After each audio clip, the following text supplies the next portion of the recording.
serious about this one, you gotta do the honors and cut the first one. I gotta cut. You gotta prove that you really. Which one? I don't know. Hold on. Let me make sure you can actually see what's going on. Which one I gotta cut? Where I cut it at? Just cut it anywhere, cause you're going down. Wait, what type of haircut we going with today? Go back to the waist. Got a waist. Waves is coming back. The waist. Oh, it's done. It's done. Dang. It's done. Dang.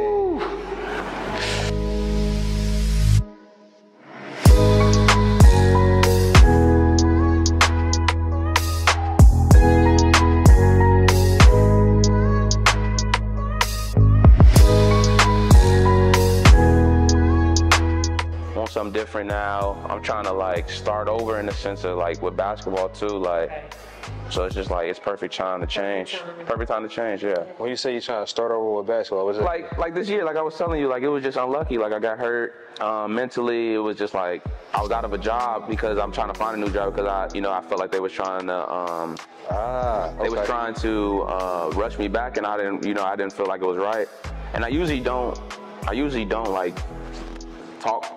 Like, not talk back, but I usually don't like fight authority, like I usually be like, okay, whatever, like maybe he's not doing it, but something I think, I'm a firm believer in God. I think it was God telling me like, look, like this is, I think, like this is what's best for you. Like you got to stand up for yourself and stand your ground. If you feel this way so strongly that you just got to do it. Yo, how do you gauge that? Because like not everybody has a boldness to actually figure out when to stand up and say something versus not. Like, I think, like I said, I think it was just God. Like usually, that's what I said. Usually I don't. Usually I'll be like, okay, coach, like forget it. I'm supposed to come back in a week, but I'm gonna play. But it was just like too much stuff was going on that didn't make sense to me.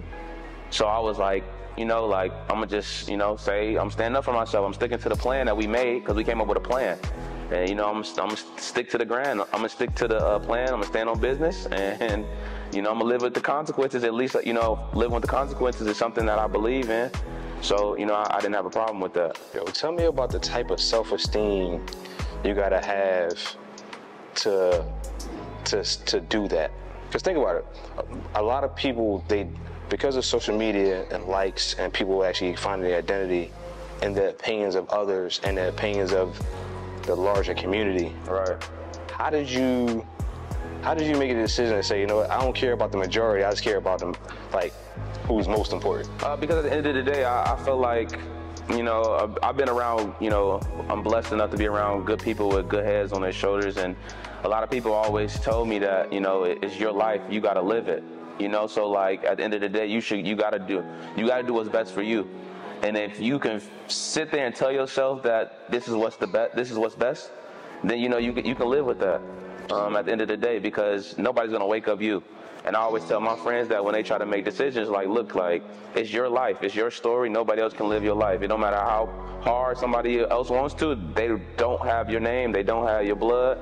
They don't have all that stuff. So you just got to do what's best for you.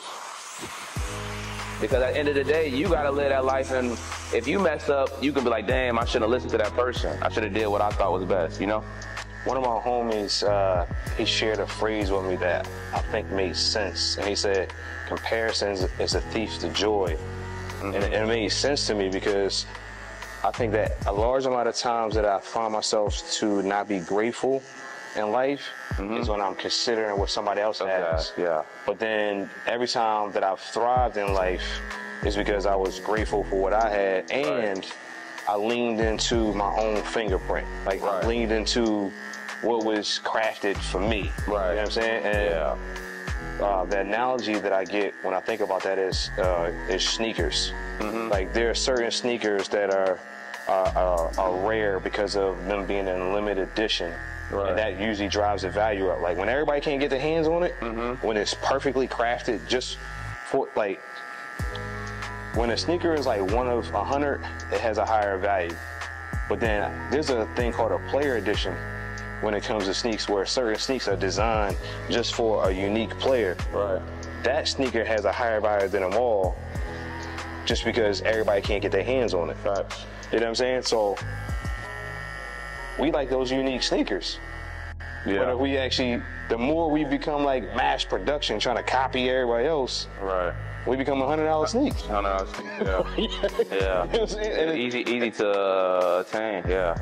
I can't live with that. So it's dope for me to hear like you having that type of viewpoint of yourself. Just without that same analogy, and that's dope. No, yeah, and then I ended up going to Turkey, and I played at Turkey, but you know, some unfortunate, I ended up hurting my knee. So right before the day before the game that I was supposed to play in, but you know, so it was just real unlucky. But like I kind of took it as, at first I felt like, you know, why is this happening to me? Then I sat back and realized like it's a blessing because it's part of my journey, and that this should make me more hungry for next year. You know, for like this summer. So you know, obviously I'm out here in San Diego chilling. I'm enjoying life because, you know, basketball is not my life, you know, it's part of my life and it's a big part of my life, but you know, you also have to enjoy the time and your friends and family while you over here, because you over there for 10 months. But when June hit, it's time to, you know, lock in. Usually I'm like mid-June, I'll work out, but this June, you know, start investing, you know, spend some more money on, you know, my body to make sure that I'm good for this upcoming year. Weight training, basketball, I always did that, but it's like I was missing something, and I think, you know, I was too afraid to, you know, spend some money. You know, I wouldn't say I'm cheap, but I also would say like I love having my own money in my bank account. You know what I mean? At a young age, but it's like it comes a time where you have to invest into yourself, no matter how much the cost is. If this is your profession, you know, you look at LeBron, obviously look at JB, but you look at LeBron, he spends almost $1 million on his body, and he's been playing since he's 40. I mean, he almost 40. So it's like this year I'm going to get a physio to work with me, you know, when I need to, like every other day or 3 times a week, even though it's pricey, but it's like I'm paying for something that's going to help me make more money eventually. So it's like, it's an investment.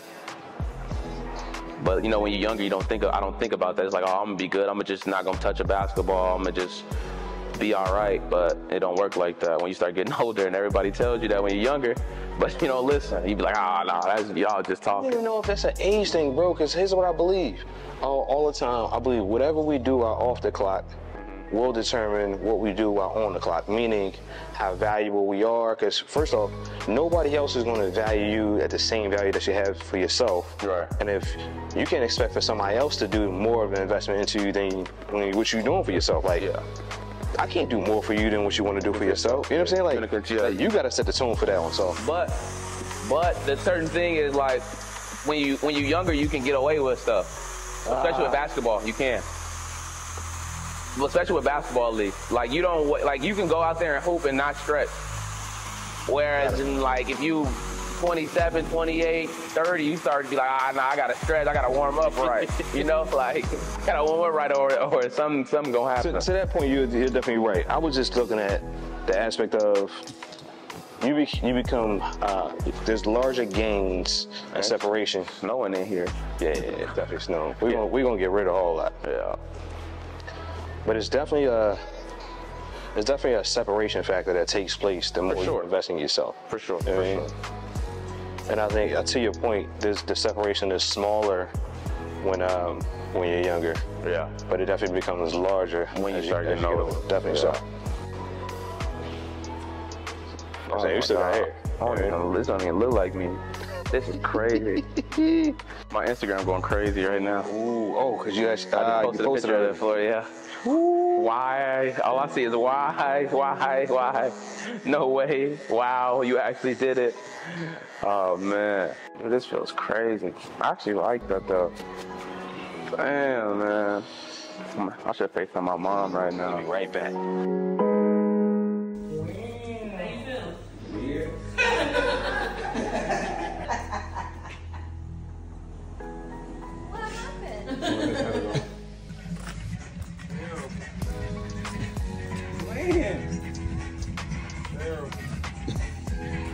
Good to get my hair washed and actually feel my scalp getting scratched. Feel amazing. So long. Yeah, it's a lot. What was the weight before you actually had? 197 today when I went this morning. Let me see.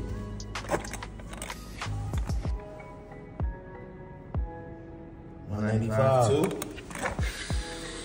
2 pounds of hair.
Tell him. Bro. You might